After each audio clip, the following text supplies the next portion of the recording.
magandang umaga po sa ating lahat. At nasa naman po sa ating mga bisita, ha?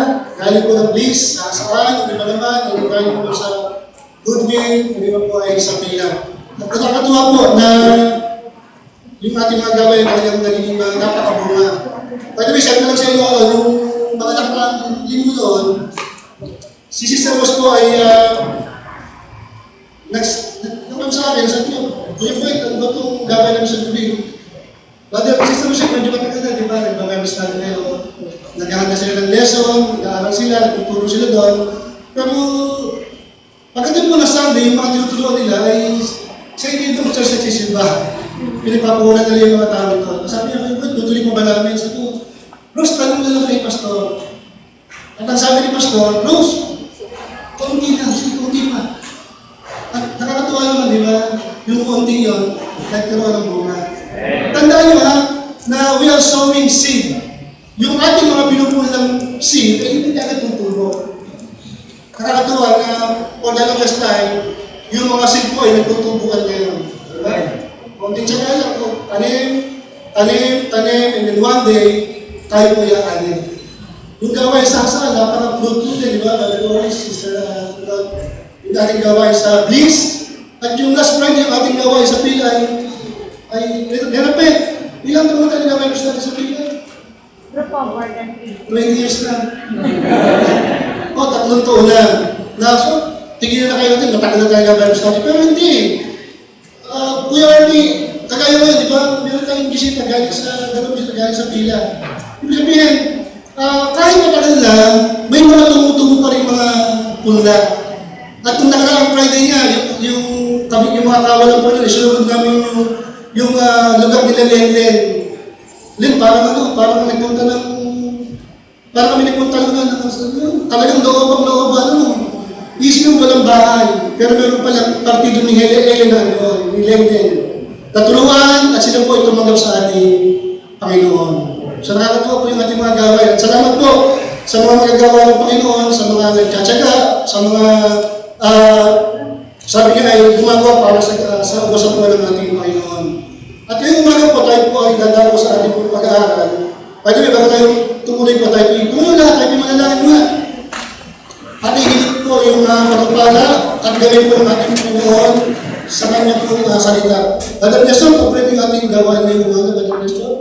Yung mensahe, nakasama na rin sila Pastor sa kailang pagkatravel, medyo malayo kailang pupuntahan. Okay, let's pray. Tayo po ng Lord. Salamat po kami sa pagkakataon na patuloy mong binibigay sa amin. Lord, may sayo na nahayad at patuloy mong bigay sa amin ang pagulungan. Ano nga namin tanong at namin namin ang mga pagkukulang ng mula sa Sinapan. Patuloy mong bigyan ang puso naman. Ang tutulong ang tumatanggap sa tamang panahon. Umita na yung likod, yung ngayon, may deliver ang mensahe ka lang namin sa mga kapanahon. Alam mo, Lord, patuloy mo na sa iyo, Pastor, sa pagkakataon. Ang mensahe na patuloy na mahayag sa lugar niyo ay magpapala pa noon. Ilagang siya sa itabiyahe pa noon, ikaw panuwi dito sa tapos pa noon. Hindi namin tulong ito at patuloy pagpapala. Patuloy yung pa noon ang bukas na puso, isipan sa pagkakilig dito sa litang mo. Salamat po sa pagkakilig ito sa pangalan ni Jesus. Amen. You may take your seat. Alam niyo po sa mundo ito, there are two classes of people sa mundo ating ginagawa po. Dalawang uri po ng tao lamang meron sa mundo ito. Unang-una, yung saved at yung hindi ligtas. The saved and the unsaved. Meron din tinatawag tayong saved, meron nating believer, mananampalataya. At meron din namang tinatawag na unbeliever, hindi mananampalataya. Yung saved, yung believer, they are bound to heaven, patungo sa langit. While the unsaved and the unbeliever, the Bible says, they are bound to hell, patungo sa impyerno. Dalawang uri lamang ng tao ang magaganap o mahahati pagdating ng ating kamatayan. Either you go to heaven or you go to hell.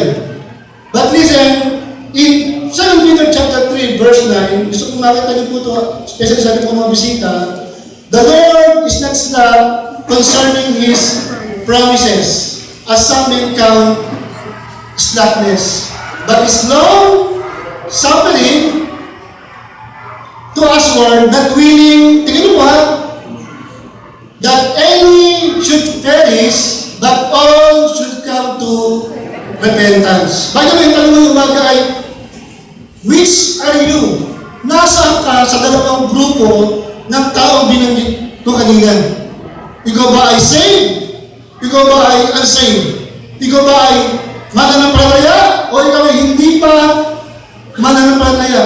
Ikaw ba ay patungo sa impyerno o patungo sa langit? By the way, ang sabi po ng 2 Peter chapter 3 verse 9, ang Diyos po, ang kanyang kalooban, sabi dyan, ay walang sino man ang matungo sa kapahamakan sa impyerno. Ano says, not willing that any should perish, bagkos ang lahat dumating ang tao sa kanyang pagsisisi. Okay? Kaya nga sabi po sa 1 Timothy chapter 2 verse 4, very clear po dito, na siyang may ibig, ano sabi niyan? Ang lahat ng mga tao ay makaligtas at makaalam ng katotohanan. Ang gusto ng Panginoon sa mga tao po ay malaman ng tao yung katotohanan patungkol sa kanilang pagkatao. Ano ba ang katotohanan pinapakita ng Bible sa ating mga tao? In Romans chapter 3 verse 10, the Bible says, walang matuwid, wala kahit isa. Sa talatang 23, sapagkat ang lahat ay nagkasala at walang nakaabot sa kaluwalhatian ng Diyos. Meaning the Bible says, ano yung truth? Ang unang katotohanan, ang tao ay makasalanan. Nagsisimba naman yung mundo kung may tumupulong sa mga tao. Ako naman, mabuting anak, mabuting asawa. Pero hindi mo pwedeng tatwa sa Biblia, sapagkat ang lahat ay nagkasala. Walang nakaabot sa kaluwalhatian ng Diyos. God is holy. Pero ang tao ay sinner. Tayo po ay makasalanan. At ang malungkot pa, ano yung pangalawang pangalan? Ang kabayaran ng kasalanan ay kamatayan. Kaya pala, yani, kahit ano ba yung pag-isika, ikaw man ay after 6 months, ikaw man ay mag-vitamins man, dati pa noon, mamatay pa rin tayo. Why? Ano yung pangalawang katotohanan? Death is certain. Why? Because we are all sinners. Anong uri ng kamatayan? Ito yung pinakamasakit sa lahat.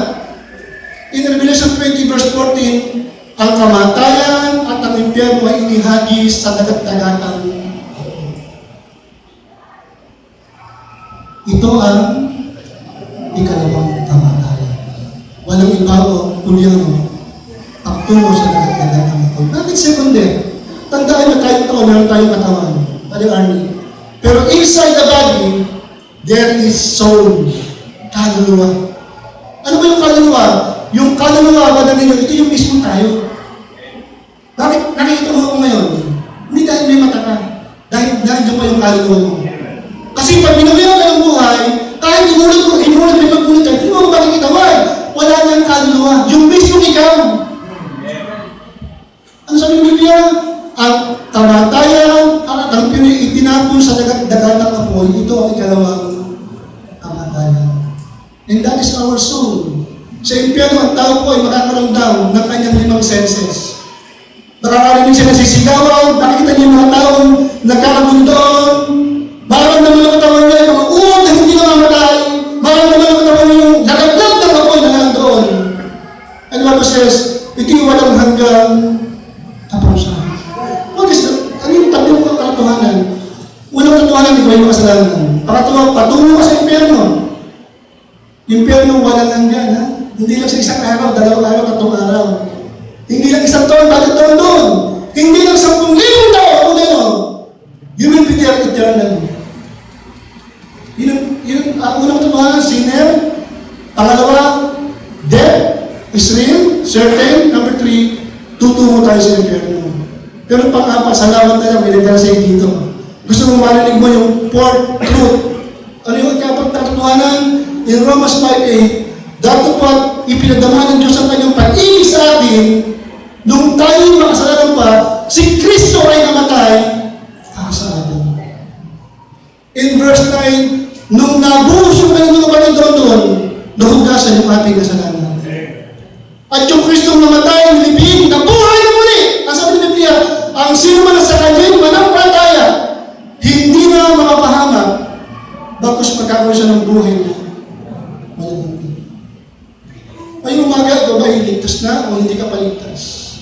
Are you unsaved? Are you still an unbeliever? Ikaw may patungo sa impyerno.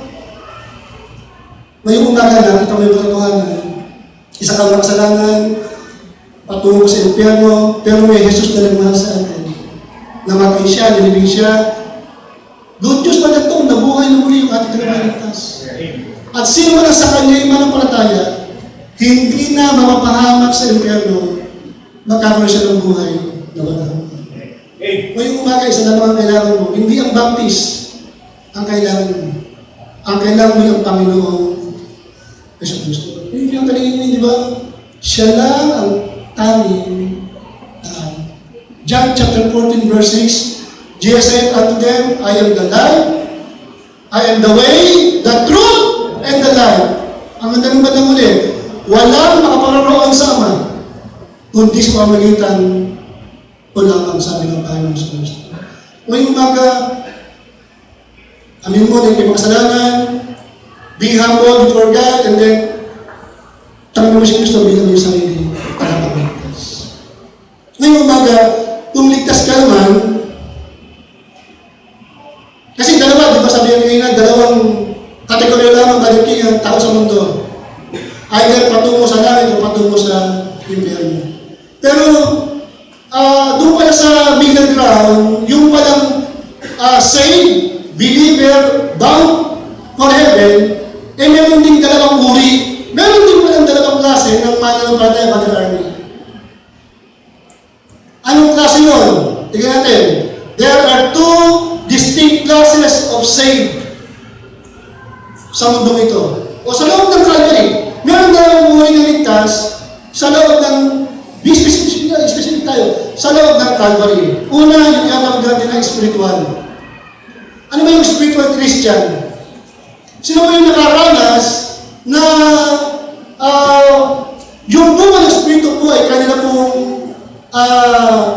nagagawa o nag-ahari sa kanilang buhay. Ang sabi po ng Galatians chapter 5 verse 22, ito po yung uri ng isang Kristiyano, yung meron siya tinatawag na spiritual Christian. Meron siyang buhay ng Espiritu ng Diyos. Ano yun? Galatians chapter 5, sabi po, verse 22, but the fruit of the Spirit is what? Love, pag-ibig, meron siyang kagalakan, meron siyang kapayapaan, meron siyang tinatawag ng pagpapahinuhod, meron siyang gentleness, kagandahan loob, at meron siyang goodness. In simple words, siya po ay mabait. Faith. At sabi diyan, meron siyang meekness, kababaang loob. Meek. Temperance, mapagpigil sa kanyang sarili. Yan po yung unang klase ng mananampalataya. Ano yung pangalawang uri ng mananampalataya? Carnal Christian. Spiritual, yung isa po ay tinatawag natin na carnal. Controlled by their sinful nature. Sila po ay nagsasalita, sila po ay kumikilos, sisipetid, at nag-isip na parang hindi ligtas. Hindi mawawala sa kanila yung bunga ng Espiritu na ating binasa sa Galatians chapter 5, 22 hanggang 23. They are still controlled by their sinful nature. In 1 Corinthians chapter 3, tingnan po yung pinakitang frustration ni Apostol Pablo sa mga mananampalataya sa lugar po ng Corinto. Tingnan po, 1 Corinthians 3:1. Saan niyo po yung balik-ibigay? 1 Corinthians chapter 3, verse 1. 1 Corinthians 3:1. Ang sabi dyan ni Pablo,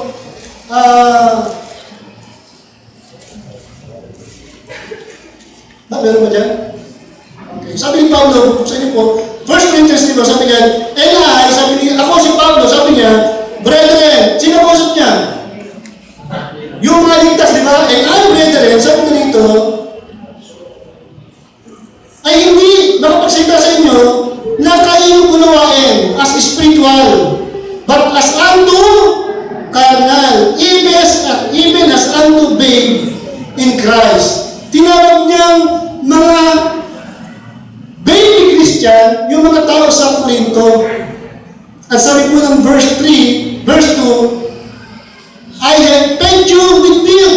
Para sa isang nanay, di ba, pinapagkatasin yung mga batang patay na yan. And brethren, verse 2.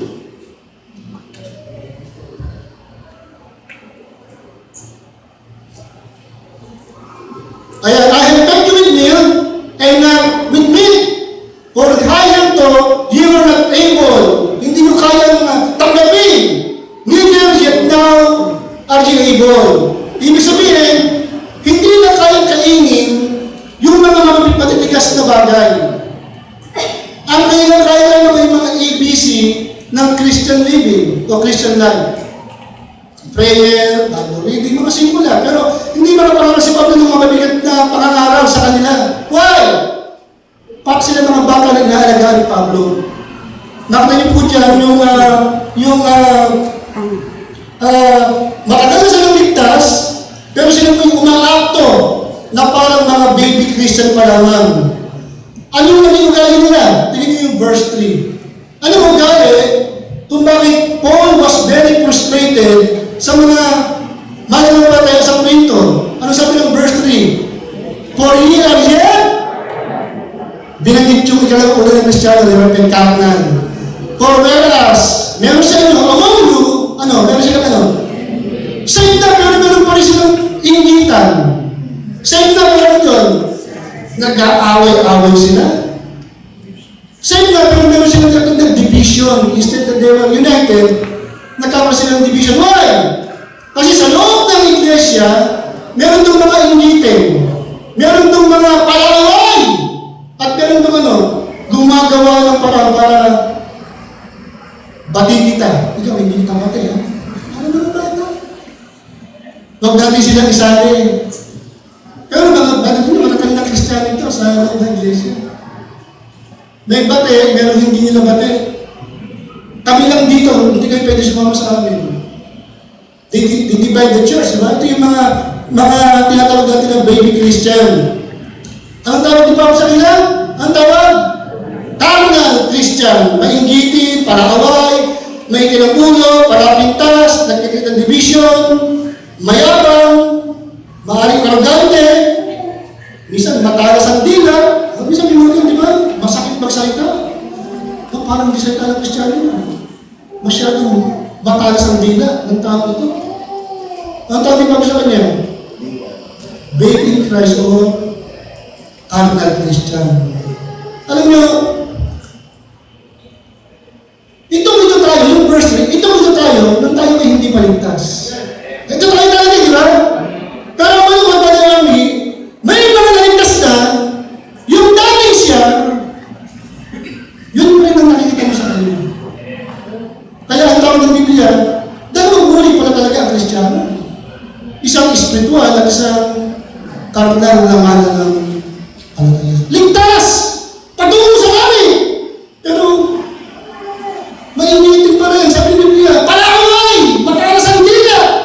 Mahilig na complain! At sabi doon, nakikita sila ng division sa gawain ng Panginoon. That is the carnal Christian na tinatawag po ni Pablo. At alam nyo, sa book of Genesis, chapter 18, dalawang chapter 18 and 19, ay nagdalaman po yung dalawang uri ng tao. Si Abraham at si Lot. At sa dalawang uri ng tao ito, kay Abraham ito, nakita mo rito yung dalawang uri ng tao na ligtas. Isang spiritual, si Abraham, at isang tinatawag na karnal, sinyon.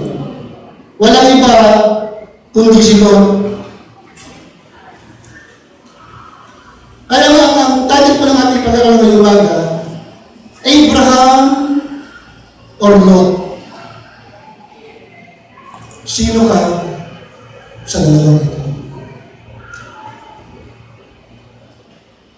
At sana mangyari, as we go on sa ating pag-aaral, at babasahin natin yung mga talata sa Bible, ay ating tignan yung ating sarili. Huwag natin tignan yung ating katabi. Huwag natin isipin yung mga wala dito. Isang gawin eh, sayang yung mensahe para sa kanya. As we go on with our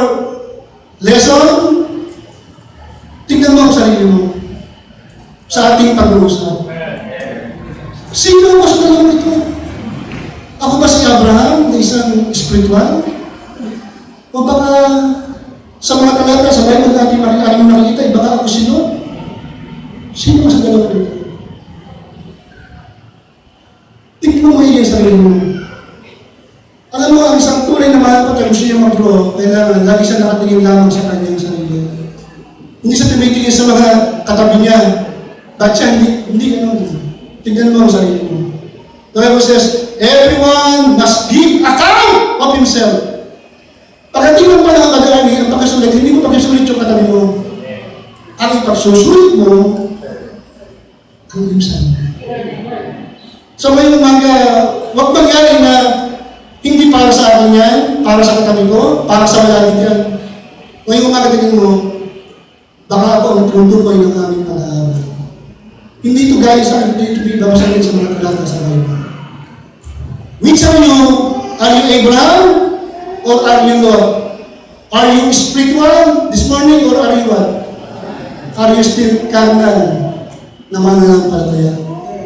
Tatlong bagay lamang ito. Tingnan po natin yung pagkakaiba ng dalawang taong ito. Nagtuturo pa ng Bible. Number one, ating makita po yung kaibahan ng kanilang posisyon. Contrast in position. Kaibahan sa kanilang posisyon. In Genesis chapter 12, para makita niyo po yung pinakambaklo na ating pag-uusapan. Genesis chapter 12, verses 12:1. Genesis 12, verse 1, tingnan natin.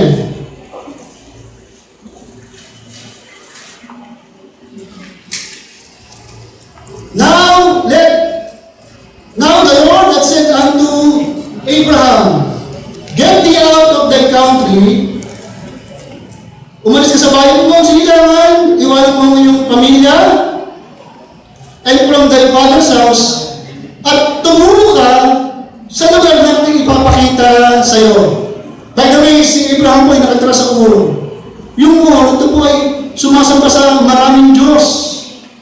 Sumasamba sila kay Athena, kay Mercury, kay Watson, hindi pa si Watson, Mercury. Sumasamba sila sa maraming Diyos. Sa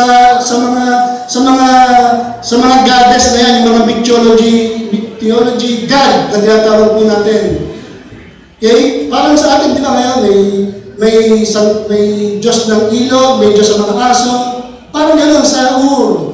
Kaya sabi ng Panginoon, Moses, Abraham, umalis ka dyan, meron akong dapat ilalagay kong gagaling para sa iyo. At sabi nito sa verse 2, and I will make thee a great nation. Gagawin kita isang malaking bansa. Pagpapalain kita. And make thy name great, and thou shalt be blessing.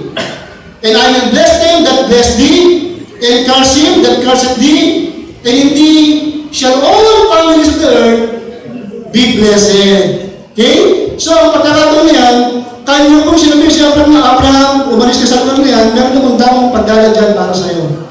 Gagawin kita isang maling bansa at pagpapalain kita sa lugar na yun.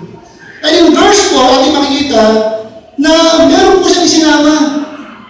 Verse 4. So Abraham departed. Umalis si Abraham as the Lord has spoken him. Ano sabi dyan? And Lot went with him. Sino po ay sumama sa kanya? Bakit sumama si Lot? Kasi magbigay sa'yo sa Genesis 11, namatay yung tatay ni Lot. Siya po ay wala nang magulang. So kaya nangyari, sinama siya kay Abraham. At pangalawa, naniniwala ko na si Lot po ay bunga ni Abraham sa pananampalataya. Siya po ay ligtas. Kasi pag binasa niyo yung, nung una binabasa ko yung Genesis 1:2, talaga bang ligtas si Lot? Sa kanya mga pinagagawa. Tingnan niyo po yung katulayan si Lot po ay saved. 2 Peter chapter 2, verse 7. Gusto ko lang makita niyo po na ang ating pinag-usapan po ay biblical na may katotohanan. 2 Peter chapter 2, verse 7. Siya lang po ay ligtas. Tingnan niyo po, 2 Peter 2:7. Nakita niyo na? Badang Nestor, pakibasa mo nga ng malakas, Badang Nestor.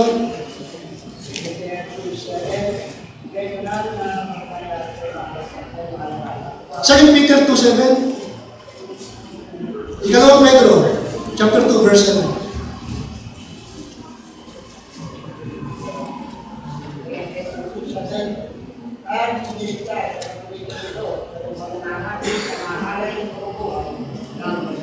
Nakita niyo? And deliver, niligtas, anong tawag sa kanya? Just! Anong Tagalog? Tinawag siyang matuwid na Lot. Ang tawag ng ligtas na Noel, we are called what? We are called righteous. Nasa atin yung righteousness ng ating Panginoon. At yung po ang naging brand ni Pedro, kay Lot, ano siya? Tinawag siya ano? Righteous o just Lot. Matuwid na Lot. Ibig sabihin, madali nyo, ligtas para sa iyo talaga. Save siya. So maliwanag doon na kaya sinama niya si Lot, unang-una, sino tayo wala ng magulang, namatay yung kanyang magulang. Pero pangalawa, ayaw niyang maparamara ang buhay ni Lot. Kasi bunga niya si Lot, si Lot, save siya eh. So sinama niya si Lot. Ngayon, anong nangyari sa kanilang pagkasama ng dalawa? Nung sila po yung tumungo doon sa promise sa Canaan, by the way, yung Canaan, ito yung promise lang talaga eh. Malis lamang sila doon eh. Nung nagtungo si Abraham sa Canaan, nagpatuloy yung kanyang pangangalakal o pagdinegosyo. At pinakita ng Bible na talagang umunlad, gumanda yung buhay. Diba sabi na, bakit ito, pagpapalain kita, pumunta lang. Talagang yumaman si Abraham ng gusto. At sa kanyang pagyaman, kasama ng yumaman sino? Si Lot. Kasama silang dalawa eh. Di ba, ano paraman ng Panginoon kay Abraham, pagkapalain kita. At yung pagkapalag, dumalo din kayo, kay dumalo kay Lot. So, anong nangyari? Sa Genesis 13 verse 6, ang sabi rito, tingin nyo kung gano'n kaya mo yung dalawa, and the land, malaki yung Canaan, and the land was not able to bear them, that they might dwell together, for their substance was great, so that they could not dwell together. Grabe ano? Sa kanilang pagyaman, Sister Jimbel, hindi na halos, hindi na maka-accommodate nung lugar yung kanilang kayamanan. Sa dami yung kanilang alagang hayop, pag binasa niyo yun, nagkakahalo-halo yung tupa ni Lot tsaka ni Abraham. Nag-iinsan para mag-away yung kanyang mga empleyado. Nasa Bible yun, nagkakaway. Kasi nagkakahalo-halo sa dami. Nagkakahalo-halo. So, nag-isip ng paraan sa Abraham. Kung sabi ni Abraham,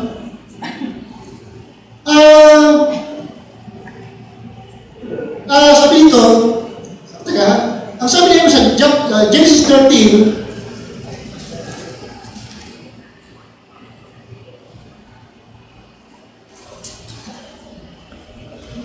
kaya sabi nila sa Genesis 13 verse 8, and Abraham said unto Lot, let there be no strife. Huwag daw mag-away-away ng ating mga tauhan, I pray thee, between me and thee, and between my herdmen and thy herdmen, for we be brethren. Tayo ay magkakapatid sa Panginoon, huwag tayo mag-away-away. Ano sabi ng verse 9? Is that the whole land? Di ba yung buong land ng Canaan ay atin? Malaki yun! Separate thyself, I pray thee, from me. If thou wilt take the left hand, then I will go to the right. Or if thou depart to the right hand, then I will go to the left. Pag nagpunta ka doon sa kabilang banda noon, dito naman ako sa kabilang banda. Pag nagpunta ka naman doon, dito naman ako sa kabilang banda. Doon pa rin sa loob ng Canaan. So ano ginawa ni Lot? In Genesis 13 verse 12, si Abraham po ay hindi umalis doon sa kanyang pinakatayuan. Kanyang hinayaan na lamang na si Lot ang umalis. Sabi doon, Abraham dwelled in the land of Canaan. Still, doon pa rin siya nanatili. And Lot dwelled in the cities of the plain and pitched his tent toward Sodom. Si Abraham po ay nanatili doon sa kabundukan, sa valley ng Kainaan, doon siya nag-alaga ng kanyang mga tupa, ng kanyang negosyo. Pero si Lot, kanyang itingin ng kanyang paningin, namili siya ng magandang lugar talaga. At nakita niya yung kapatagan towards Sodom. Hindi mismo sa Sodom, ha?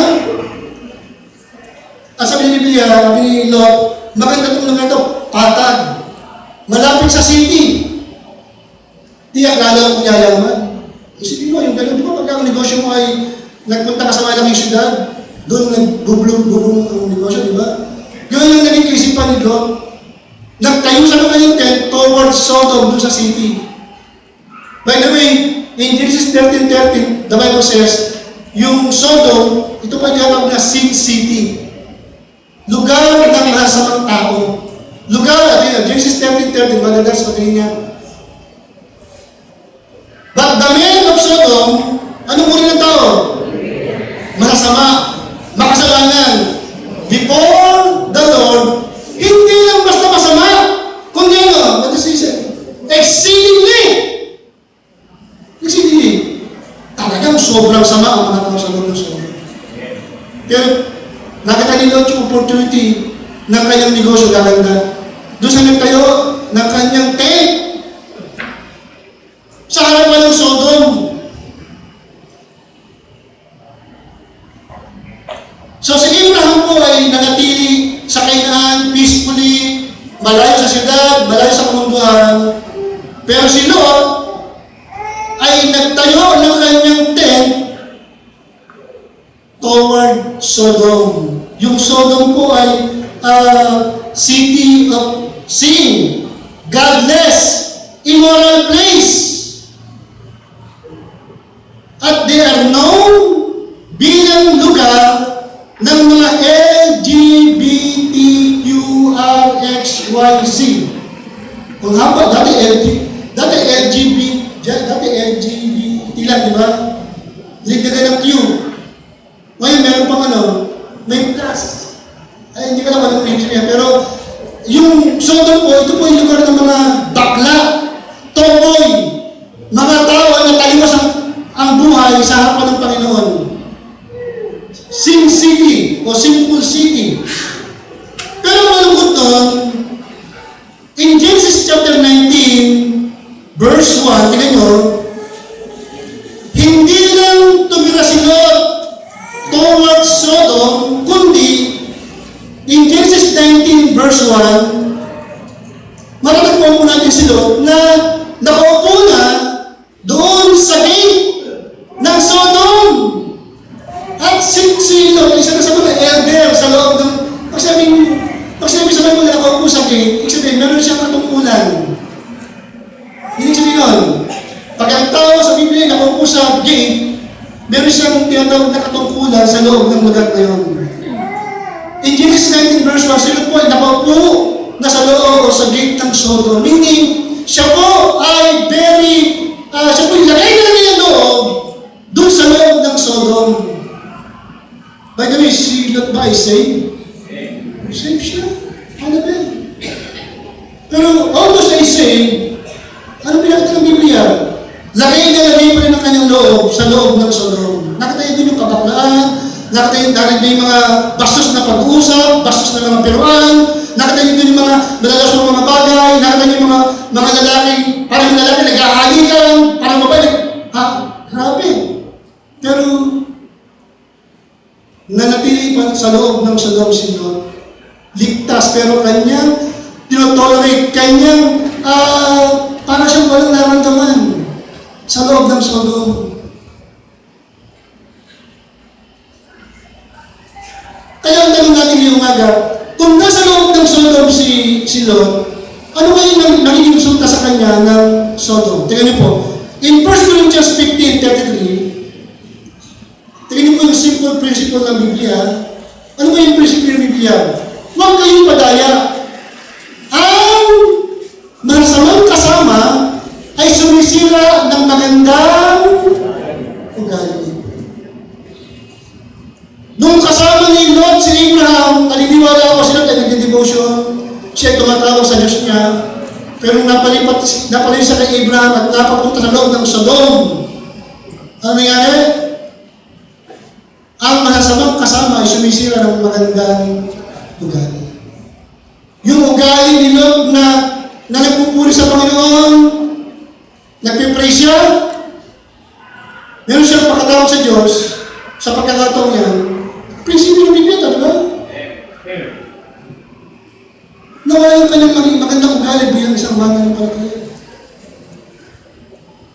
In Proverbs 13 verse 20, he that walketh with wise men shall be wise.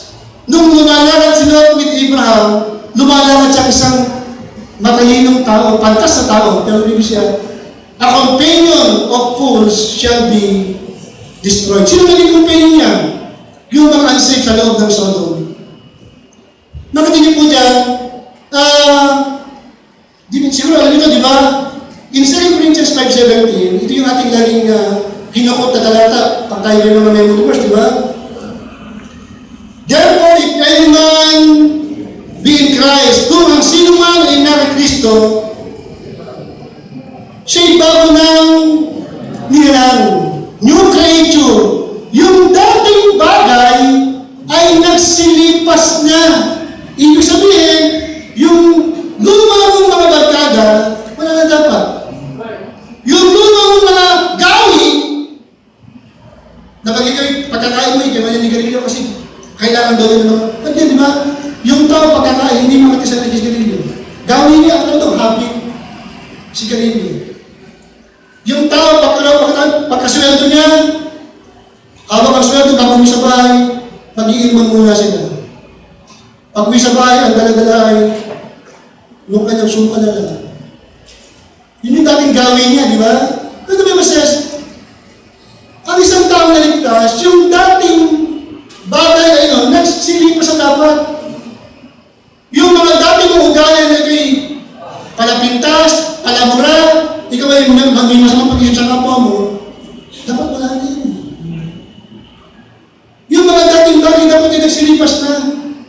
Kasabihan, narito, silipawang naging bago. Meaning, ibang naman na pinupuntahan mo pag araw ng linggo. Yung iba pag araw ng linggo, punong-puno yung highway doon dahil sa sabungan, di ba? Pero sa ligtas, meron siya na parang bago na yung lugar na kanyang pinupuntahan. Bago na yung kanyang mga kasama. Hindi naman unsafe, kundi yung mga mananampalataya sa loob ng Calvary ang kanyang kasama na. Pag siya may problema, hindi niya kailangang magbuhat ng bote, uminom. Ang ginagawa niya, kanyang binubuksan ang kanyang Biblia. Pag may problema siya, tumatakbo siya sa Bombay, hindi na ngayon. Pag may problema, ang ginagawa niya, tumatakbo siya sa Panginoon. Iba na siya. Yung dating bagay ay nagsilipas na. Ang malabot na lang, hindi mangyayari ang kalooban ng Panginoon na maging bagong tao kung hindi po natin lalayuan yung masasamang kasama natin, yung masamang lugar na dati nating pinupuntahan. Kaya lang, bibig po ng Biblia, in 2 Corinthians 6:14, huwag kayong makapamatok ng kabilang sa mga di nagsisampalataya. Sa parat anong pakikisama, meron ang katuwiran saan? At kalikuan. Anong pakikisama, meron ang kaliwanagan sa kalikuan. Alam niyo, isa ito yung problema ng isang Kristiyano dahil ligtas, pero hindi po niya maiwanan yung dati niyang buhay. Dati niyang mga kasama. Dati niyang mga gawi. Kaya minsan, ito po yung naghihintay lang kung bakit minsan magkatagal ligtas na pero nagmumula pa rin. Pero makisyalang ganyan, meron. Parang inig ko. Pero minsan ligtas na pero nag-ibigaw pa rin ng mga green joke. Madalas po ang mga biro. Pero makisyalang ganyan, meron? Meron. Siguro, nakita nyo rin, narinig nyo rin. O baka kayo yun. Di ba, minsan, yun ang dahilan. Kasi nga, hindi mo kaya iwanan yung mga dating gawin mo. Sisimba, Pag uwi, tataya sa loto, tataya sa mete. Pagkakain, mag-isigarilyo, nagtatago siya. Bakit? Kasi nga, hindi niya maiwanan yung dating mga kabarkada niya. Hindi niya maiwanan yung dating mga lugar na kanyang pinupuntahan. Hindi niya kayang bitawan. Alam niyo, may inakwento kong nakaraan, meron kong ilang siya, very faithful siya. Especially sa gibig, napakalaki niya mabigay. Hindi natin kasama sa church.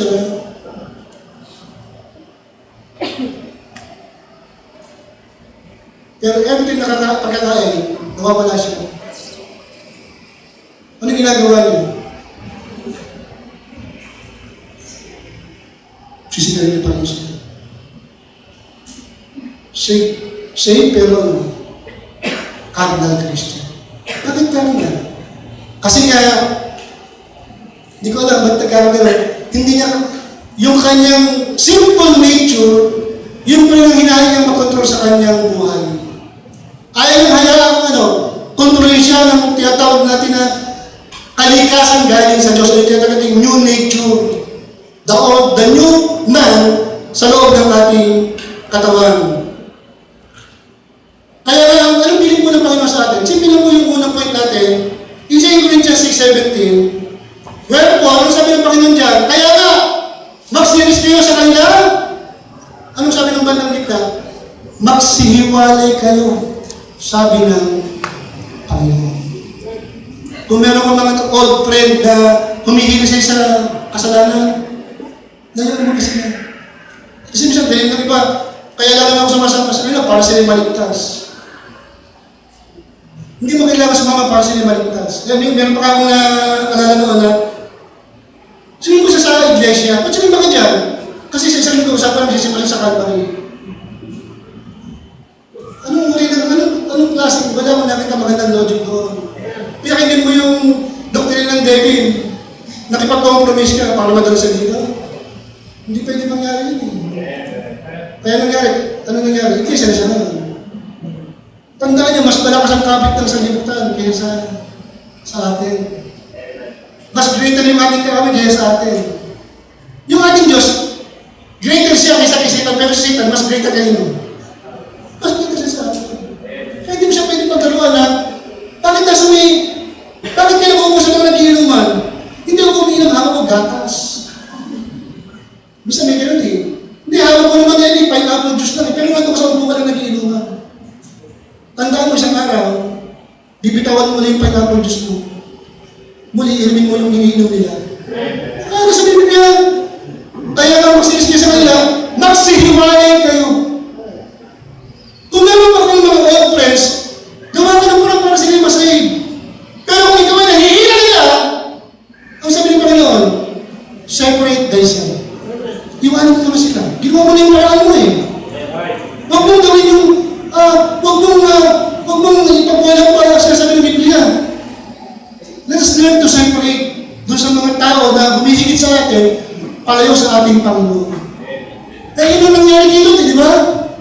Siya ito nakisama sa mga tao, mga hindi maganda gawi o ugali. In verse, makikita po dyan na yung posisyon ng dalawa ay very different. Si Abraham po ay nanatili doon sa kanyang Canaan, peaceful place, godly place. Pero si Lot, ano nangyari? Save siya. Pero siya po ay nagtungo o nakisama pa rin doon sa mga hindi mananampalataya. Nakita niyo ang resulta, di ba? Kung ano yung ginagawa nila, definitely yun din ang ginagawa ni Lot. Ang pangalawang bagay, tignan po natin yung contrast in fellowship with God. Atin tingnan yung pagkakaiba ng kailang ng pagiging malapit sa Diyos. Fellowship, pakikisama o pakikipag-isama niya, talaga nila, intimacy with God. Gano'n sila ka-intimate sa Diyos. Bilang Abraham at bilang Lot. Tingnan niyo po. In Genesis 18 verse 1, tingnan niyo po, 18:1, dito ay pinuntahan po ng tatlong angel si Abraham. And the Lord appeared. By the way, yung Lord na tinutukoy dito, ating sa Sunday school natin, John 1:18, Christ is siya yung manifestasyon ng Diyos. Ibig sabihin, Abraham, walang iba kundi sino? Ang ating Panginoong sa Kristo. Di ba sabi ng Biblia, bakit ninyo, wala pa nakakita sa Diyos at nabuhay. Pero sa pagkakataon niya, nagpakita yung Panginoon kay Abraham. Hindi yung gagawin na nagpakita. Kundi sino? The man Christ Jesus. John 18:1 yun, ha? Huwag niyo kalimutan yun. And the Lord appeared unto Abraham in the place of Mamre, and he sat in the tent door in the heat of the day. Ang Panginoon po, kasama yung mga anghel, dalawang anghel na kanyang naragay, ay nagtungo kay Abraham nung katanghalian tapat. Maliwanag na maliwanag pa. Okay, ngayon, in Genesis chapter 19, sundan nyo, ha? By the way, ha?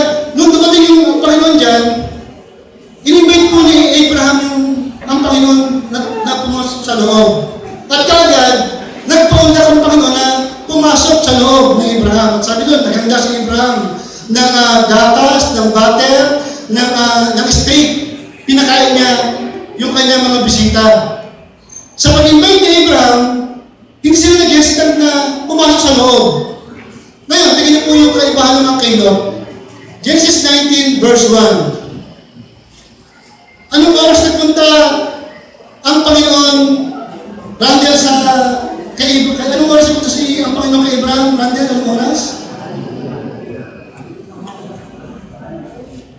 Tanghali dapat, di ba?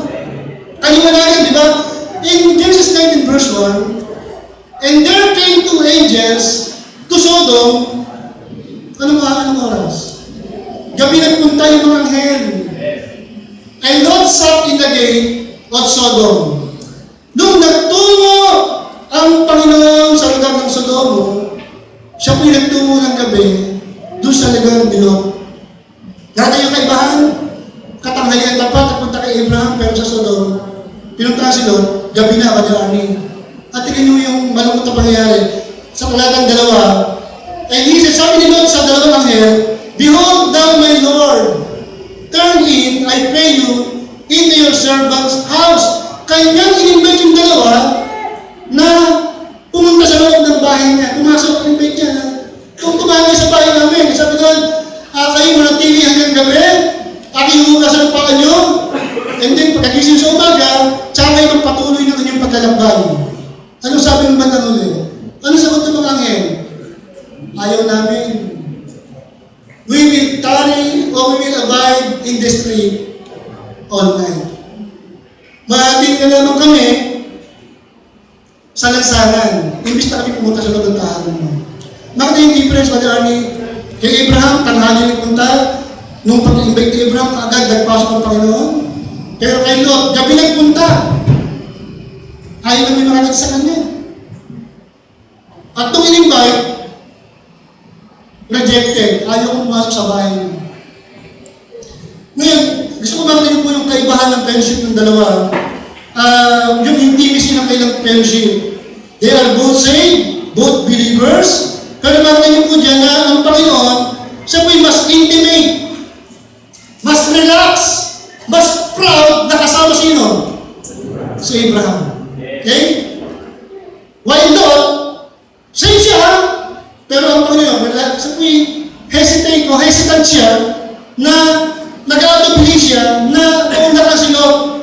Uneasy.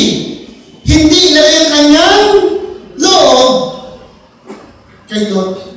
Meaning may kaibahan yung intimacy ng Panginoon kay Abraham. Makita niya, gusto ko makita yung difference ha? Kay Abraham iba yung intimacy eh. Iba yung closeness ng Panginoon kay Abraham. Kay Lot, iba din.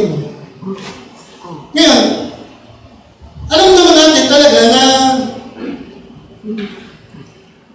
ang sabi ng Biblia, God is no respecter of person. Meaning, kaya ng Diyos, wala siyang paboritong Kristiyano. Iisa ang kanyang pagtingin lahat sa atin. Iisa ang kanyang uri ng pag-ibig sa atin. Hindi alam mo, makita niyo po dyan na hindi sa respecter of person, pero hindi mo pwede itatuwa, di sana, hindi mo pwede itatuwa ang katotohanan Kristiyano sa hindi niya kinagigiliwan na mananampalataya. Hindi naman niya favorite, pero no, mas intimate siya dito. Mahal niya si Abraham, mahal din niya si Lot, pero mas intimate siya kay Abraham kaysa kay Lot. Ngayon, ano pinapakita po dyan? Mas meron siyang pleasure, meron siyang joy na mga doon pang palad po si Lot. Tingnan niyo po, in Ephesians chapter 4, verse 30,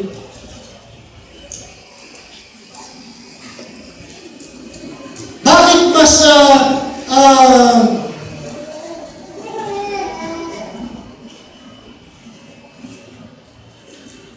nagagalak ang Panginoon na kasama si Abraham? Kaya nga, Ephesians 4:30, ano sabi ni Biblia?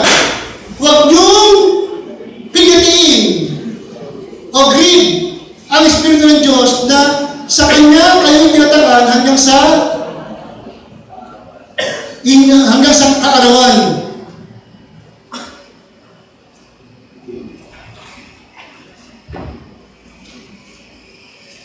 Ito po yung sabihin na pasok doon, yung sabihin yung grieve not the Holy Spirit of God.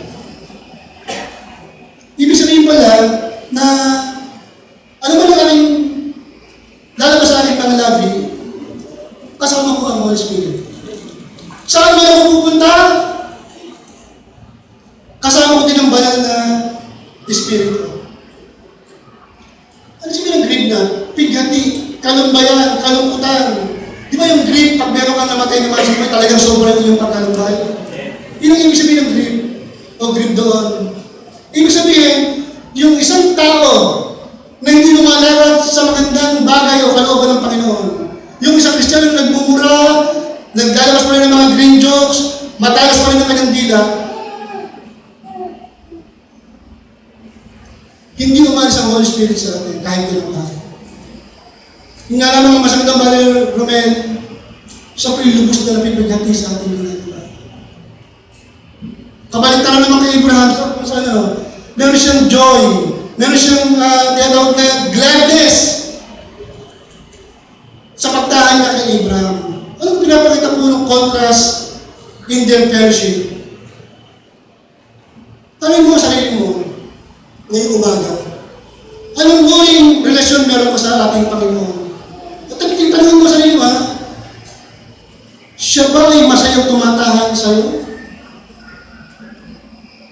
Siya ba'y proud? Siya ba'y relax? O sa kanyang pagtahan sa iyo, siya ba'y nakakaranas ng lubos na kalungkayan? Listen, God is a person. Ano sabihin ng person? Yung ating sa Sunday school, person means meron siyang intellect, meron siyang will, and most of all, meron siyang emotion. Meron siyang damdamin. Alam mo ba, kung tuloy-tuloy pa rin karnal sa iyong mga pinagagawa? Every minute, every second, kasama mong nalulumbay. Hindi ka, minsan mas enjoy ka sa kasalanan mo, di ba? Alam ninyo?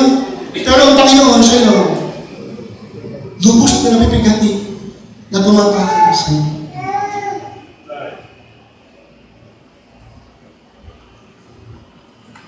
There is difference or contrast in our fellowship.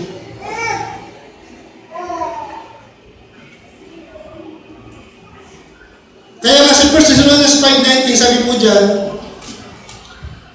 huwag niyong patayin ang ningas ng Espiritu. Alam niyo, nung tinanong po ang Panginoon, di ba sabi ng Biblia, kanyang isinubo ang Holy Spirit sa atin, at siya tumana sa atin. At sabi ng Biblia, Sister Pepe, madalas kaya inukumpara ang Holy Spirit sa apoy, di ba? Fire.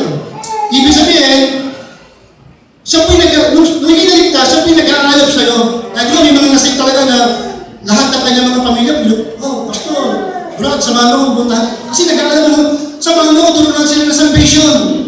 Kasi nag-aalap ka eh. Tuwing kami, talagang marugrup ka nagpe-pray, every morning, binabasa mo ba ito, binabasa mo. Why? Nung nawala ka naligtas, talagang hindi nag-iinit. Yung nga namin mga taong naligtas, pero yung apoy ng Espiritu namamatay. Bakit namamatay?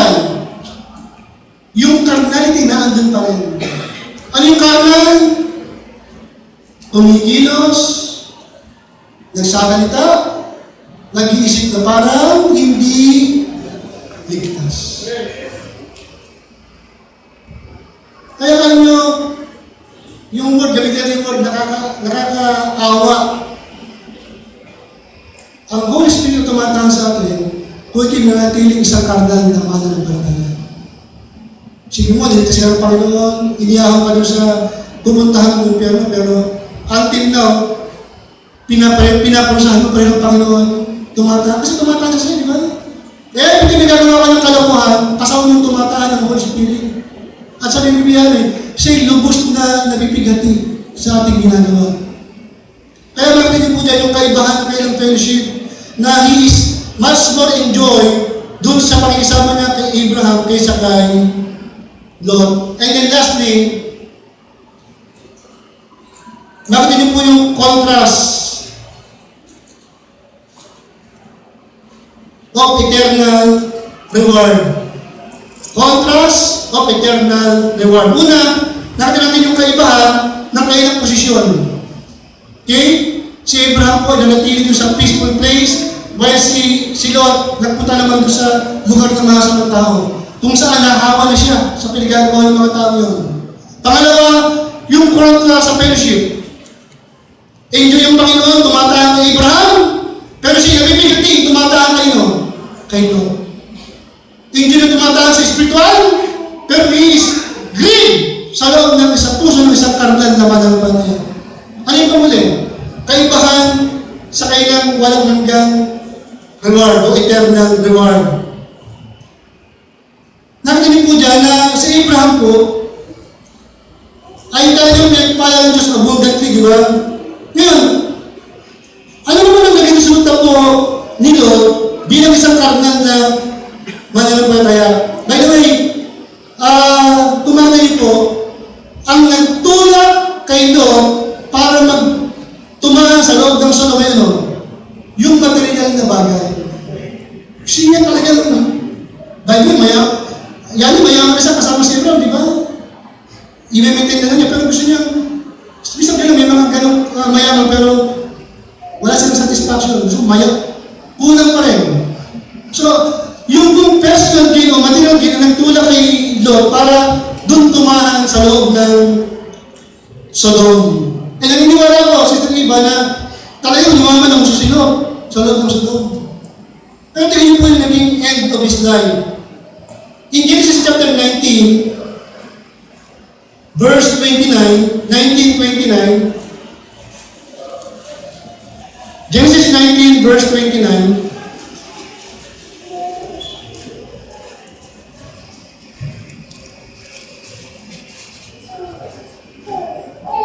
tingin nyo ha, sino po yumaman, nagtakumpay siya.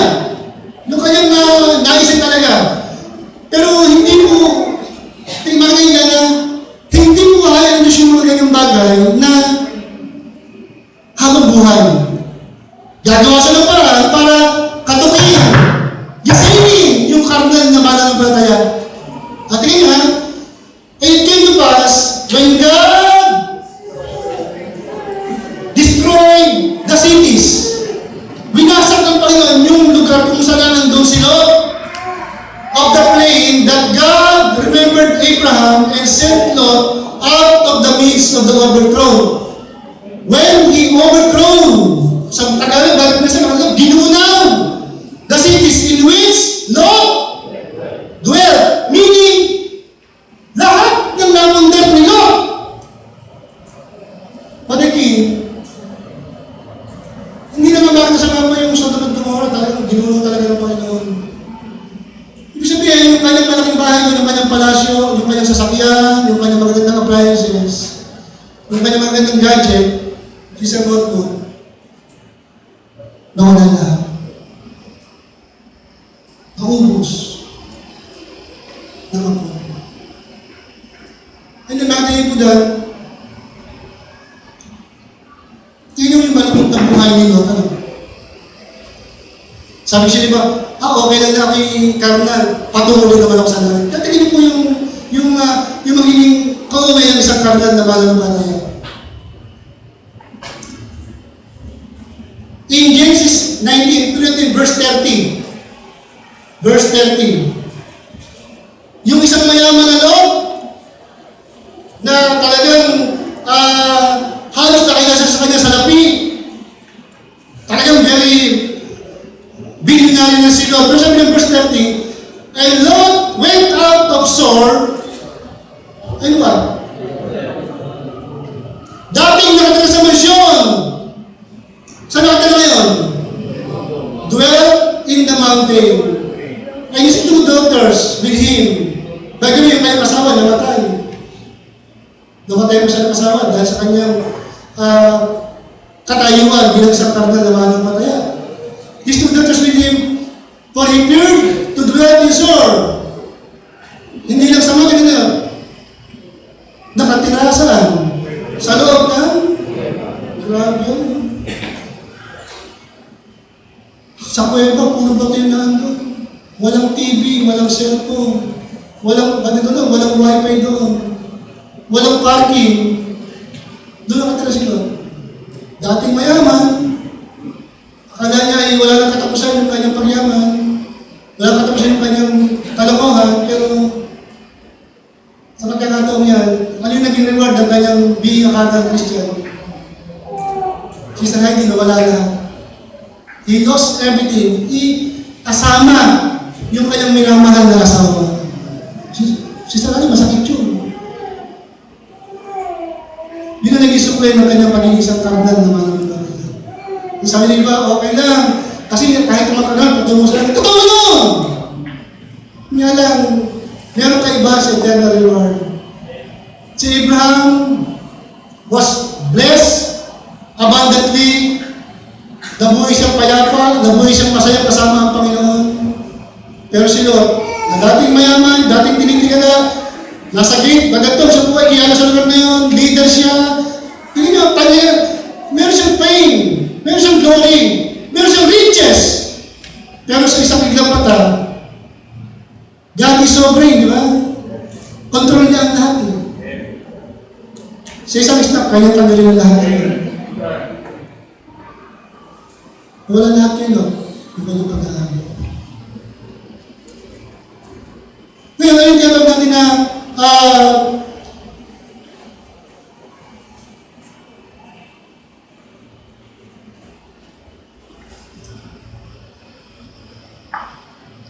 ngayong umaga, tapusin natin ito, ano? Tingin mo sarili mo. Sino ako sa harapan ng Panginoon ngayong umaga? Ako ba si Abraham? Ako ba spiritual na mananampalataya? Na lagi akong nasa Panginoon, ng aking posisyon? Ako ba isang spiritual na mananampalataya na malapit ang aking meron akong intimacy sa Diyos? Ako ba isang mananampalataya na pinagpapala talaga ng Panginoon? O ako naman ang isang Lot na karnal na mananampalataya? Kasama-kasama ko palagi ang mga unsaved. Hindi ko kayang bitawan ng aking mga bisyo, yung aking ugali, yung aking pagkasalita, yung aking mga lugar, pinupunta rin para pa rin akong hindi ligtas.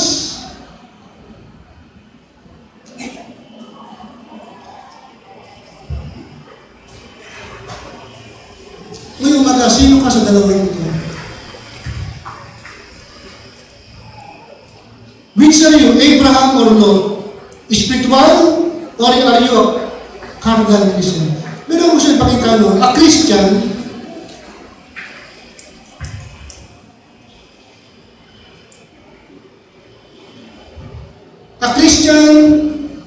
ito yung may liputan.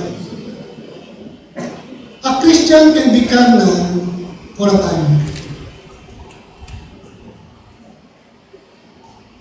Kasi may mga Kristiyano, may mga taong badating naligtas, kaagad mainit.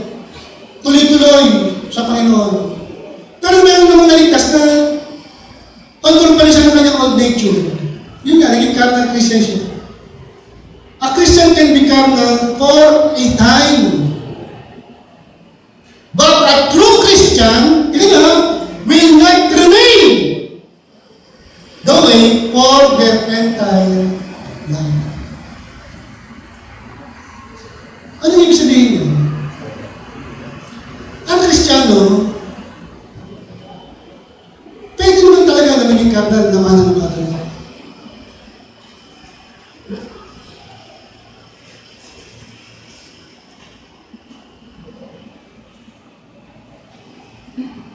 Pero gusto ko makatayo po na, kasi ang tanong sino ba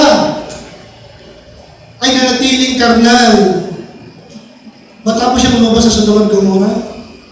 Siya ba ay nanatiling karnal pa rin after ng lahat ng nangyari sa kanyang buhay? Balikan niyo po yung 2 Peter chapter 2 verse 7.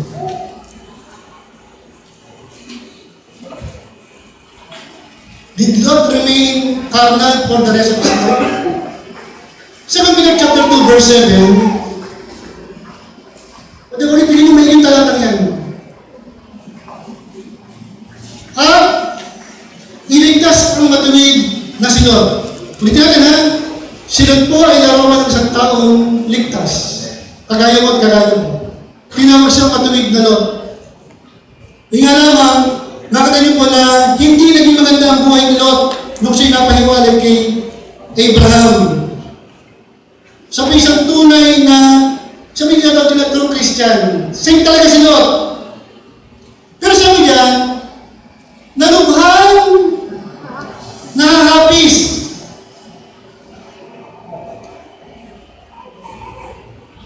Ano yung nahahapis?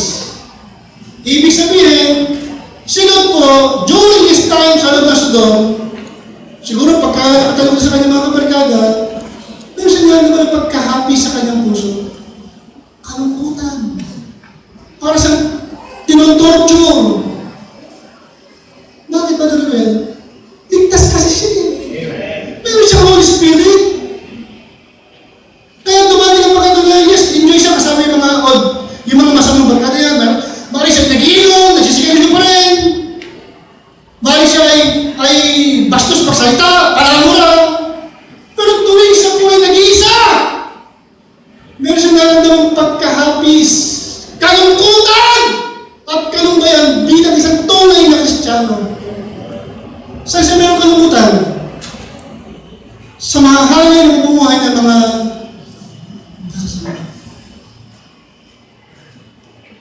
ang tanong, nanatili bang si Lot ay karnal hanggang sa kanyang kamatayan? At yun ang sagot. Nanatili siya o hindi? Nanatili ba siya? Nanatili siyang karnal? Hindi o. Nanatili ba siya ng karnal sa kanyang buhay? Nanatili siya? Hindi siya nanatili. Nalulungkot ka sa meron nga siya ng pagkalumbay sa kanyang mga nakikita. Kaya nung kanyang pag-alis doon, namuhay siya bilang isang simpleng tao na lamang. Ano nga gusto ko ipakita rito?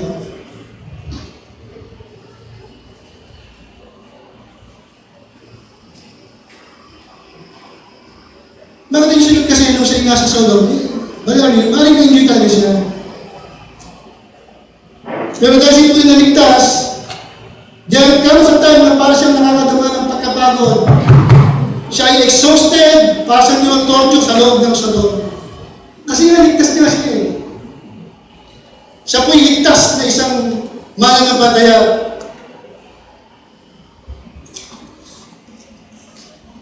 Nagkaroon siya niya ng kalungkutan sa kanyang mga nakikita sa loob ng Sodom.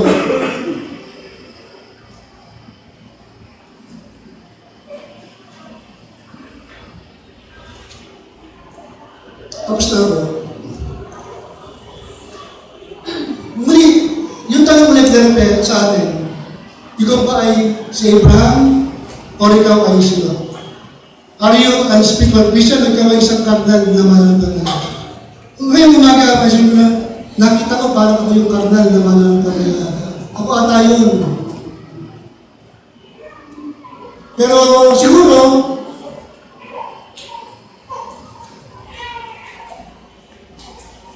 in the midst of my carnality, parang wala akong naramdamang kakaiba. Parang nakita mo na yung ginagawa mong pagmura, matalas na dila, yung kayabangan, yung pagmamataas, na tinabagay ko yung pinakamagaling sa lahat, yung vision na hindi mo kayang bitawan, para bang sa'yo ay wala kang nararamdaman. Ito yung sagot ng Biblia patungkol sa mga bagay na yan. Kasi kung wala kang nararamdaman sa mga wala, at tingin mo, kung wala kang pagkahapis bilang isang karnal na mananampalataya, tanongin mo sa sarili mo. Sinabi kasi kahit ano sa mga niya, sa badalin niya, siya nararamdamang pagkahapis. Napakasamang tao. Tingin mo, masamang tao, naging masamang mahal pa talaga siya, pero sa kanyang pagiging masama, meron tayo ng pagkahapis sa kanyang puso. Ngayon nakita mo na parang ako yung karnal, pero parang wala ko ng pagkahapis. Listen, hindi mo problema ang carnality. Ang problema mo yung salvation. Tanong mo sa sarili mo, huwag mo na tanong ako ba hospital ako na, tanong mo, ako ba iligtas o hindi? That is, yun yung million-dollar question. Ako ba'y tunay na ligtas? O baka hindi ako talaga ligtas? Tandaan nyo, ang kaligtasan ay ang pagsampalataya kay Kristo. Hindi ang panalangin. Kasi maraming tao na may tinatawag intellectual belief na pag sasabihin ng prayer, saved na siya. Hindi salvation yung prayer eh. Ang salvation, ulit sa Bible, ang sumasampalataya. Ang salvation, hindi prayer po nila. Pagsampalataya kay Kristo, bilang siya ang iyong tagapagligtas. Pagtanggap sa kanya talaga! At sabi ni Biblia, magtalagay po siya, tatahan sa iyong Holy Spirit. At ang Holy Spirit, magbabago sa ating buhay. Kartal ka ngayong umaga, pero ngayong umaga, nakita mo, kartal ako! Gusto ko magbago na! Ligtas ka talaga. Kasi meron kang desire na magbago. Why? Nakita mo, meron kang pagkahapis ngayong umaga. Magsuko ka na sa Panginoon ngayon. Lord, ayaw ko na dito. Torture na ako, nahihirap na ako, babalik ako sa iyo, Panginoon! Pero kung wala ka naramdaman ganyan, kalimutan mo yung carnality. Ang intindi mo ngayong umaga, examine yourselves whether you are in the way. Ano sabi ng 1 Corinthians? Sinasabi ninyo ang inyong sarili kung kayo'y nasa mananampalataya. Subukin nyo ang inyong sarili. At tingin mo, subukin. Ano nararamdaman ko doon sa mensahe ng Panginoon? Kung wala akong nararamdaman pagkahapis, ano nakalagay doon sa bandang huli? Guys, hindi ba inalaman sa ganang iyong sarili na si Jesus Cristo yung nasa inyo? Maliban na kung kayo, rejected. Ano yung rejected? Hindi talaga tunay na nalamanaya sa Panginoon Jesus Cristo. Ngayong umaga, kung wala kang nararamdamang kakaibahan, wala kang nararamdamang rebuke ng Panginoon, sa iyong masamang ugali, sa iyong masamang kilos, sa iyong mga bisyo, examine yourselves kung talagang tama ang iyong pananampalataya. Kasi sabi lang, kung talagang talagang po si Kristo, dapat meron talagang pagkahapis kang nararamdaman ngayong umaga na hindi ako dapat ganito! Gusto kong muli ay manumbalik, gusto kong maging spiritual sa harapan ng Panginoon. Pero kung walang ganyan, forget carnality, accept Christ bilang iyong sarili tagapagligtas. Tayo mo ka tayo mga namin.